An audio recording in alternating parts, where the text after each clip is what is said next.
Olá pessoal, aqui Miquel Souza do canal Jogos no Tabuleiro.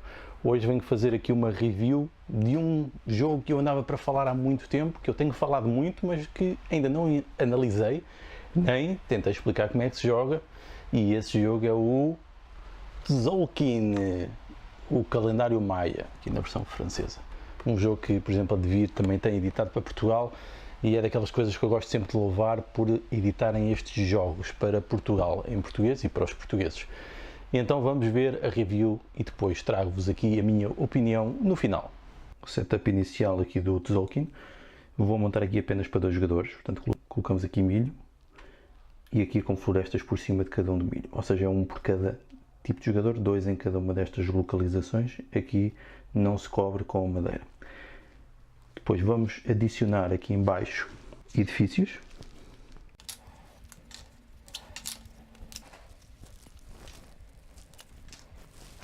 E colocamos aqui edifícios do nível 1.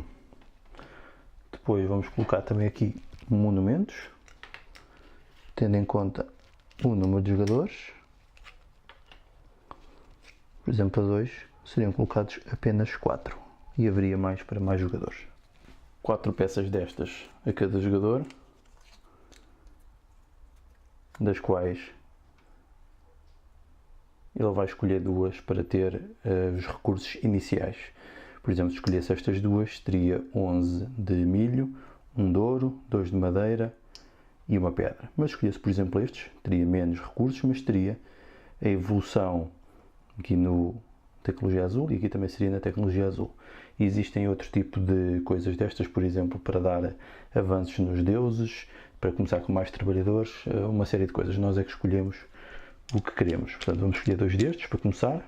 Supostamente o primeiro jogador que recebe esta coisa foi o jogador que há menos tempo tenha sacrificado alguma coisa, que é uma coisa um bocado estranha, mas pronto, ok. No fundo é para dizer que é aleatório. Então já temos os recursos iniciais. Eu vou mostrar então aqui os recursos, o que é que eles estão na prática. Então temos milho, tem assim estas pecinhas, podemos colocarmos aqui no meio. Madeira, que são os cubos castanhos. Pedra, que são os cubos cinzentos. Ouro, que são os cubos amarelos. E caveiras de cristal. Automaticamente não sei o que é que isto quer dizer, mas pronto. Caveiras de cristal. Então o jogo desenrola-se da seguinte forma. Como estamos a jogar também a 2, tínhamos que colocar alguns trabalhadores das várias cores para tapar locais. Eram os dummy players, como se diz em inglês, não é? Nós íamos ver aqui nas peças que tínhamos escolhido, eu sei aqui o número das cidades, e íamos colocar nessas cidades, aqui começando pelo 0, e consoante o que saísse íamos colocando, consoante o número de jogadores, há uma certa quantidade de dummy players que entram. Ok? Vamos fazer de conta que eram só 4, mas seriam, por exemplo, 12 num jogo para 2 jogadores. Portanto, eles estavam para aí, colocados, não é relevante também para aqui agora. E depois, então, nós já tínhamos os nossos recursos iniciais, tínhamos colocado os jogadores automáticos, íamos colocar os edifícios, os monumentos, colocar as nossas bolinhas. Eu vou estar a jogar com o vermelho aqui no ranking dos deuses e no ranking da tecnologia. E então estávamos mais ou menos preparados para começar a jogar. Em princípio eu começaria com 3 trabalhadores, mas podia ter escolhido uma pecinha que me tivesse dado mais um, por exemplo. Mas vamos partir do princípio que começo com 3 trabalhadores. Então, à vez, ou seja, a segunda ordem de turno, os jogadores vão poder colocar trabalhadores ou retirar trabalhadores. Colocar trabalhador tem algumas regras. Então as regras são, nós podemos colocar quantos quisermos, desde que consigamos pagar o respectivo valor. Então todas as localizações, elas são mais ou menos todas iguais, e vamos poder colocar trabalhadores nestas 5 cidades. Aqui na verde, Palenque, na cinzenta ou castanha, Yaxalan, na vermelha, Tikal, na amarela, Uxmal, e em Chichen Itza, na azul. Então podemos colocar, imaginemos que eu sou o jogador ativo, sou o vermelho, vou colocar, por exemplo, quero colocar aqui. Tenho que colocar sempre o mais à direita possível na roda, aqui a contar a partir do 0, ou seja, o 0 já estava ocupado, portanto eu teria que colocar aqui no 1, no localização. Podia colocar aqui, por exemplo, podia colocar aqui, aqui o 0 estava disponível, e ia colocar, por exemplo, aqui. Então tinha colocado 3 trabalhadores. Para já ia ver os custos de colocação nestas localizações. Aqui tinha que pagar algum, que era 0, 0. Ou seja, tinha que colocar um e depois ia ver aqui ao meu tabuleiro individual e para colocar 3 trabalhadores tinha que pagar um adicional, pagar 3 de milho. De notar que se eu colocasse apenas um, colocar um trabalhador não custa milho adicional e 2 apenas custa 1. Portanto, aqui uma escala crescente que vai penalizar quem colocar muitos trabalhadores ao mesmo tempo. Então, a minha jogada tinha sido colocar, pagava o respectivo milho e estava a minha jogada feita. Depois o outro jogador a seguir também poderia colocar, ia colocar, por exemplo, nos sítios livres, podia colocar aqui nestes, podia então já colocar aqui mais para a frente, porque este passava a ser uma localização válida, sendo que tinha que pagar mais milho para poder colocar aqui mais à frente. Então os jogadores, na sua vez de jogar, podem colocar trabalhadores ou retirar trabalhadores. É sempre uma das opções. Portanto, fazem uma coisa ou outra e assim que fizerem isso, a roda estava aqui, começa com este símbolo aqui no início e avança um dia. À medida que a roda avançou neste sentido, todas as outras rodaram em sentido inverso. Ou seja, aquilo que estava, por exemplo, no 0 aqui o azul, passou a estar aqui no 1. Isso significa que, à medida que os dias vão passando, ou seja, que os turnos passam, os nossos trabalhadores vão crescendo nas rodas. De notar que, assim que os alocamos, que os colocamos no tabuleiro, não tiveram qualquer efeito. Portanto, este jogo de alocação de trabalhadores, este worker placement, é diferente dos outros, porque os trabalhadores só fazem efeito quando são retirados do tabuleiro. E agora era o exemplo da próxima jogada, por exemplo, era a vez do vermelho a jogar, ele poderia ir colocar mais trabalhadores, se tivesse, por acaso não tinha, mas poderia continuar a colocar, mas também poderia então retirar, por exemplo, uma vez que lhe interessava muito ganhar milho, ele iria decidir retirar este trabalhador. E ao retirar este trabalhador, ia fazer esta ação. E esta ação era ganhar 4 de milho. Neste caso, teria que retirar também uma peça destas, senão não poderia fazer a ação. E quando não houvesse, não faria. Portanto, vai ser assim para todas as ações. Quando retiramos um trabalhador, executamos a ação onde ele está na roda. Esta ação aqui à frente. Isto era o custo para pagar, isto é o custo. E é o custo não, é aquilo que recebemos depois de retirar o trabalhador. E então posso começar a explicar todas as ações, agora que já sabem mais ou menos o modo como isto funciona. Então, estas aqui basicamente é a roda para receber comida e madeira. Neste caso é milho, não é? Podemos receber 3, 4, 5, 7 milho ou madeira. Se podemos optar, quando está à vista o campo de trigo, podemos retirar a pecinha e receber o trigo. Se estiver madeira à vista, temos de retirar a primeira madeira e depois então, numa próxima vez, por exemplo, numa outra jogada, retirar o trigo. Se retirarmos a madeira, recebemos a madeira que está à frente. Neste caso, se retirássemos daqui, íamos receber 2 madeiras, se fosse dali 3, dali 4. No entanto, nós também podemos atalhar e remover a madeira, queimando a floresta, para receber o trigo. Mas para isso, enfurecemos os deuses. Temos de decidir descer no grau de apreciação de cada um dos deuses, que eu já passo a explicar. Então, nesta localização, é uma localização mais relacionada com os outros recursos, que não a comida e madeira, embora aqui também dê comida em alguns sítios de madeira, mas é os sítios onde vamos ganhar, por exemplo, pedra, onde vamos ganhar ouro, caveiras de cristal, mais ouro, pedra, e em várias combinações mais fortes, à medida que os turnos vão passando e os trabalhadores vão ficando mais tempo na roda. Ou seja, também é uma maneira de gerir, porque estamos a gerir o tempo e estamos a gerir a quantidade de tempo que eles permanecem na roda e com o qual não os podemos usar. Nesta roda é a roda da tecnologia dos edifícios. Isto significa que, se estiver aqui, se eu retirar, posso avançar de tecnologia. E vamos explicar o que é a tecnologia, o que está aqui ao lado. Existem estes 4 níveis tecnológicos que estão mais ou menos associados a localizações. Por exemplo, se eu decidisse avançar na verde, tinha que pagar um recurso qualquer à minha escolha, um cubo de qualquer tipo, para avançar para esta zona fazendo esta ação. Ou seja, avançava um nível, pagava o recurso que está em cima e passava a ter acesso a isto. Isto significa que sempre que eu vou à roda amarela, ganho um milho adicional.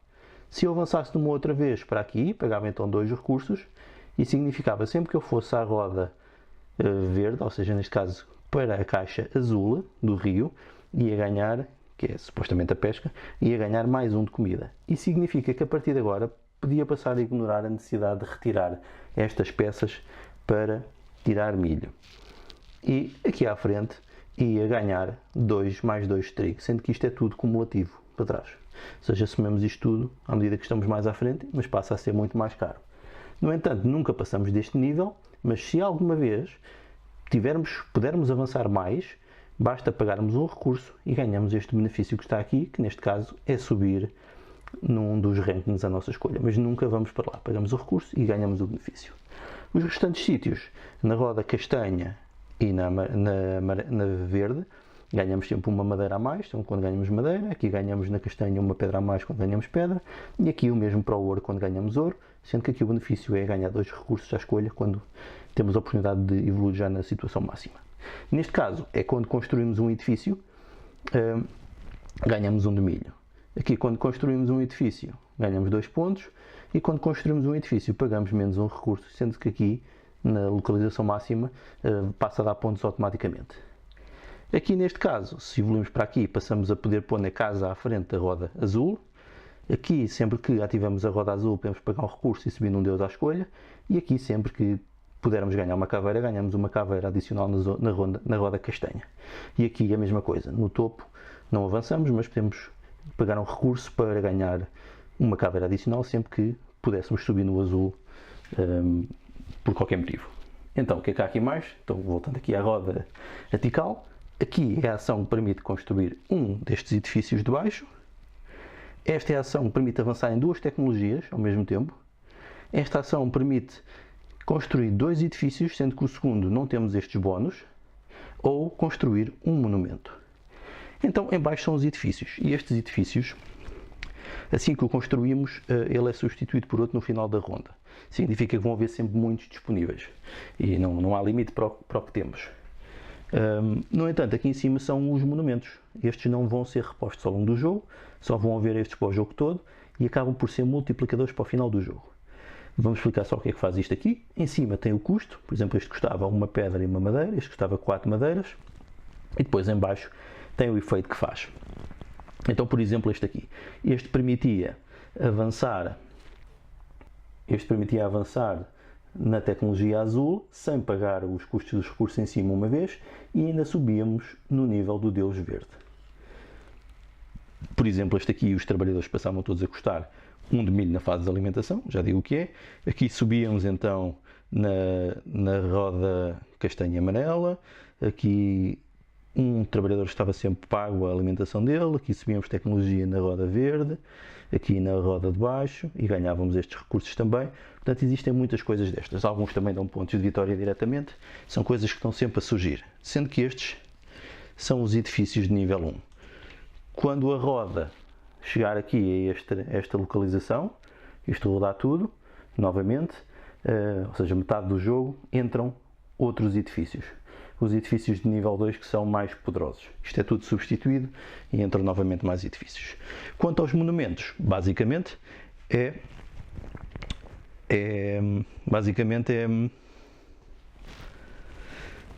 são pontuadores. Por exemplo, este aqui, se tivermos 3 trabalhadores no final do jogo dá 0 pontos, mas se tivermos 6 dá 18. Nós podemos ir ganhando mais trabalhadores. Este está a 13 pontos diretamente e 13 de milho. Este aqui, por cada caveira colocada na roda azul, dá 3 pontos. Este aqui dá pontos diretamente consoante o número de jogadores em que estamos a jogar. Neste caso daria 6, porque estamos a jogar 2, e permitia-nos construir outro monumento. Portanto, são grandes pontuadores que fazem toda a diferença depois no final do jogo. Por fim, temos aqui esta localização que permite gastar um recurso, ou seja, recurso de cubo, não é milho, nem caveiras, e subir em 2 deuses diferentes. Todas as rodas têm estas localizações no fim, que significa que quando estamos aqui podemos fazer qualquer uma delas para trás, sem custos adicionais. Se por algum motivo o trabalhador sair da roda, ele volta para nós e desaparece. Não faz efeito nenhum. No entanto, se nós estivermos, por exemplo, nesta localização e quisermos fazer esta ou esta, podemos fazer para trás, mas temos que pagar um de milho por cada casa que andamos para trás. Aqui nesta localização, por exemplo, pagamos 3 de milho e podemos subir um deles à escolha. Aqui podemos fazer conversão de milho para recurso e de recursos para milho, segundo esta tabela que está aqui em baixo, que é o que também vai ser usado para os pontos de vitória. Fazemos aqui a conversão de pontos, portanto sabemos que 4 milhos vale 1 ponto, E depois temos aqui a tabela de conversão também. Isto ajuda-nos a combinar uma coisa com outra para percebermos os pontos, mas também nesta fase, especialmente para trocarmos recursos uns pelos outros. Sabemos que 2 milhos valem uma madeira, 3 milhos valem uma pedra e podemos fazer este tipo de conversões. Aqui é para ganhar um trabalhador adicional. Aqui podemos fazer um edifício e pagar o custo de recursos por milho, segundo esta tabela. Aqui podemos pagar um de milho e fazer qualquer ação na roda amarela, verde, castanha e vermelho, ou seja, nestas 3 para trás. E aqui realmente a repetição. Aqui é especial, então é aqui a azul, Chichén Itzá, que é quando o trabalhador está numa localização, imaginemos que ele estava aqui, se o retirasse, tinha de adicionar uma caveira e então ia marcar a pontuação em pontos de vitória que aqui está e ia subir no deus correspondente, neste caso seria o verde. Sendo que aqui, por exemplo, a última dá muitos pontos de vitória, sobe-se no deus amarelo e ainda dá um recurso. Mas são precisas muitas voltas para chegar lá. A nível de ações está mais ou menos explicado, sendo que temos aqui uma adicional que é do primeiro jogador. Quem for aqui, por exemplo, se o vermelho fosse aqui, passava, ganhava aqui isto, ganhava o primeiro jogador, passava a ser o primeiro jogador. No entanto, se ele fosse já o primeiro jogador, ia ser o jogador à esquerda, que ia ser o primeiro e ele passava a ser o último na ronda. Portanto, isto é para evitar que alguém esteja sempre a monopolizar isto. Porque, quando se vem aqui, pode-se ganhar comida. Isto porque, se durante uma ronda ninguém vier reclamar o primeiro jogador, nesse dia acumula aqui um milho e depois avança. Ou seja, isto pode acumular ao longo de vários dias, vários milhos. Portanto, se alguém for aqui, e se por acaso houver aqui milho, essa pessoa ganha esse milho acumulado diretamente. Ao contrário das outras localizações, este trabalhador no final do turno volta, não fica na ronda. Portanto, pode ser uma ação interessante. Quem faz também esta ação de primeiro jogador no final do turno, em que todos já fizeram as suas ações, ou seja, de retirar ou de colocar trabalhadores, tem a possibilidade de pegar no seu cartão, virá-lo e avançar, em vez de um dia, 2 dias. Ou seja, 1, 2. E até ao final do jogo, enquanto não virar isto de volta, não pode fazer mais isto. Mas é uma maneira de poder avançar diretamente aqui. Sendo que a única maneira de virar isto de volta é se subir até o topo do ranking dos vários deuses. E é agora que vamos explicar o ranking dos vários deuses. Sempre que nós temos possibilidade de subir aqui, pronto, subimos no deus correspondente, vamos subindo. Isto podemos ir subindo ao longo do jogo. Se no final alguém chegar aqui ao final, mais ninguém pode ir para o topo. Estes estão limitados apenas a um jogador. Mas isto tem benefícios. Então depois, quando se chega aos festivais, aqui na roda está dividido em 4, como vocês veem. E sempre que chega no final da ronda, aqui a uma destas partes, dá-se um festival. E neste festival vai ser preciso alimentar, depois no final do respectivo turno, os trabalhadores. E temos que pagar 2 de milho por cada um deles. Se não tivermos milho para pagar cada um deles, temos que receber a penalidade, que são menos de 3 pontos de vitória, o que é bastante grave. No entanto, também durante o jogo, se por algum motivo nos faltar milho, podemos sempre descer num deus, aqui um ranking, e receber 2 de milho. Ou seja, vamos pedir milho. Os deuses não ficam contentes, mas pode ser necessário para fazermos jogadas. Então o que é que acontece aqui? Vamos voltar aqui para cima, por exemplo, aqui no dia do festival. Este é um festival associado a recursos, portanto vamos ver aqui no ranking dos deuses e vamos ver os recursos que eu recebo. Neste caso recebia 2 pedras daqui, nada daqui e uma madeira daqui. Portanto ia receber 2 pedras e uma madeira no final deste festival. Se tivesse chegado aqui a este, a meio do jogo, em vez de receber os recursos, ia receber os pontos associados. Portanto, ia receber 6 daqui, 1 daqui, mais 1 daqui. Ia receber 8 pontos. Portanto, aqui a estratégia dos deuses é muito importante. Sendo que, se estivéssemos no meio do jogo, então poderíamos substituir aqui os edifícios. No final do jogo, quando chegar, então, der esta volta toda, chegar aqui à última contabilização, o último festival, que é a contabilização dos pontos de vitória, vamos também então ver os pontos que temos do monumento, calcula-se nessa altura dos monumentos que temos, e vamos fazer também esta taxa de conversão, mesmo transformar os recursos com esta tabela em milho, e por cada 4 milho dá 1 ponto. As caveiras valem 3 pontos e os monumentos dão os pontos que tiverem a dar. E basicamente é assim que vamos ter a pontuação de final de jogo. No entanto, eu tenho aqui também já a expansão, Nas profecias, isto são vários módulos que nós podemos adicionar. Um deles, por exemplo, é aqui mesmo a dita profecia. Há aqui uns talos que podem ser sorteados, eles saem aqui. E ficamos a saber o que é que vai acontecer em cada um dos festivais, sendo que no primeiro não acontece nada, mas depois em todos os outros restantes acontece. Isto significa que sempre que fizermos uma determinada coisa temos uma penalização, neste caso era em vez de alimentar com 2 era com 3, mas por cada trabalhador alimentado no final desse festival ganharíamos pontos de benefício. E aqui era também o caso para cada uma das situações. Portanto, isto tem aqui penalizações para cada uma das atividades e também um bónus por aquilo que fazemos.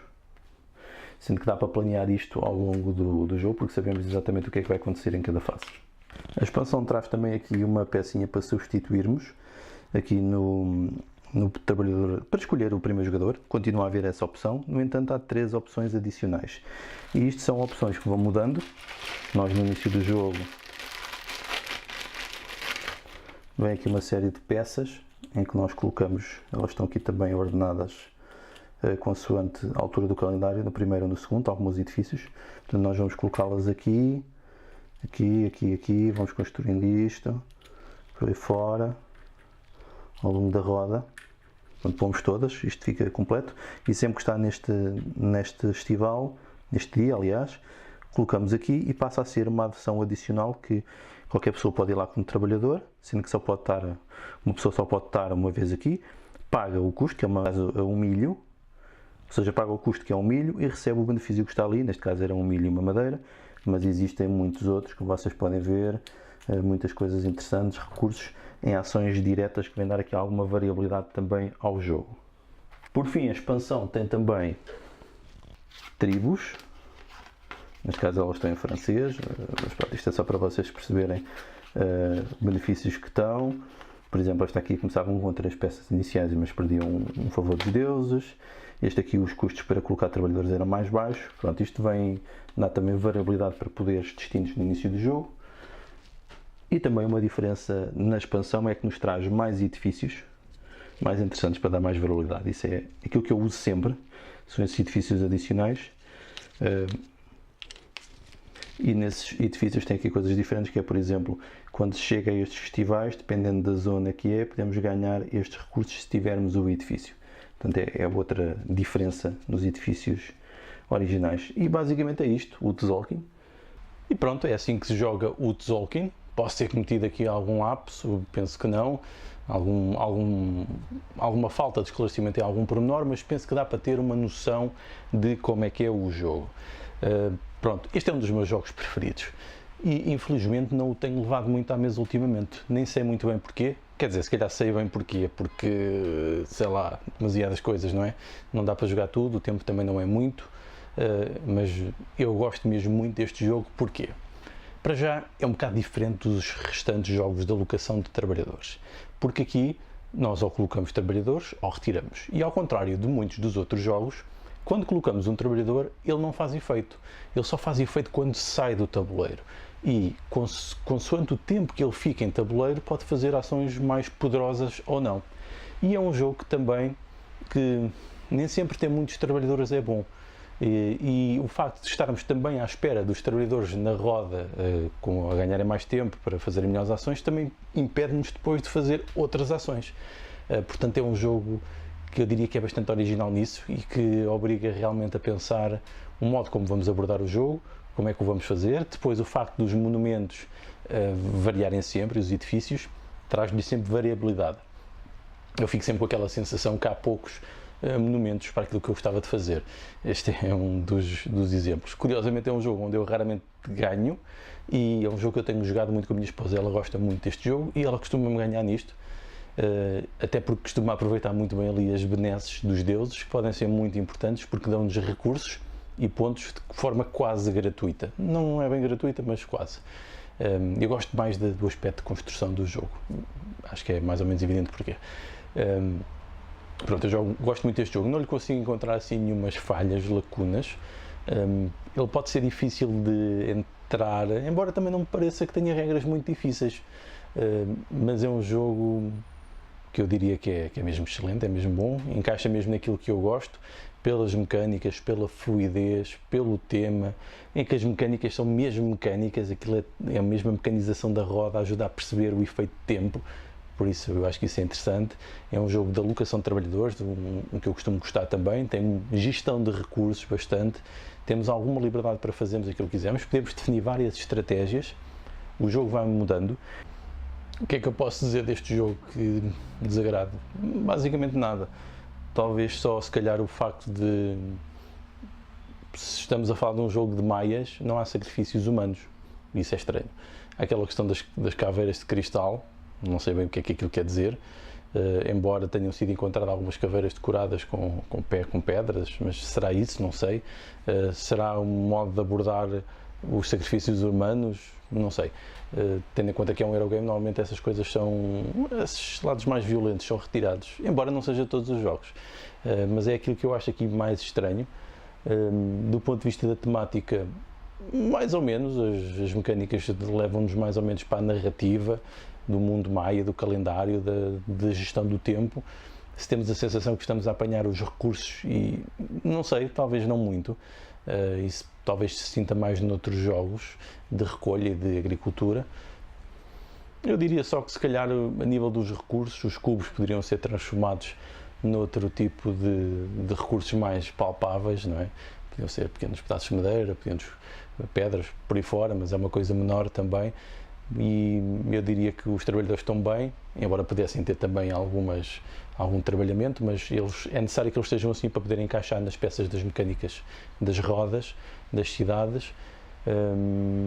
E o jogo tem uma coisa também interessante, há quem pinte as várias rodas e elas também ficam com um aspecto bastante interessante.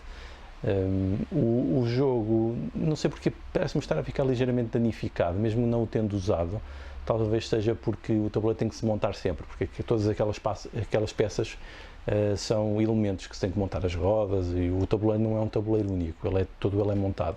Talvez por isso, não sei, mas não consigo mesmo encontrar mais falhas para além disto. No entanto, não tenho mesmo nada a acrescentar de mal, é claramente um dos jogos do meu top de jogos preferidos, mas um dia tenho que fazer um top para perceber então, afinal, em que mais ou menos nível é que isto ficará, mas é um jogo que eu claramente recomendo. O jogo já tem uns anos, mas não me parece que esteja minimamente envelhecido. Ele não fica nada a perder perante os outros jogos recentes que têm saído, continua a ser muito atual, interessante, portanto eu digo e recomendo que pelo menos tentem experimentar para ver se é o vosso tipo de jogo e espero que com este vídeo tenha conseguido pelo menos demonstrar mais ou menos o que é, para saberem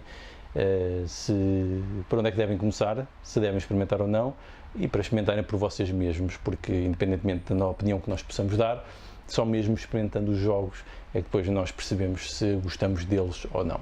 Então vá, fica aqui a minha review e análise do Tzolk'in. Adeus!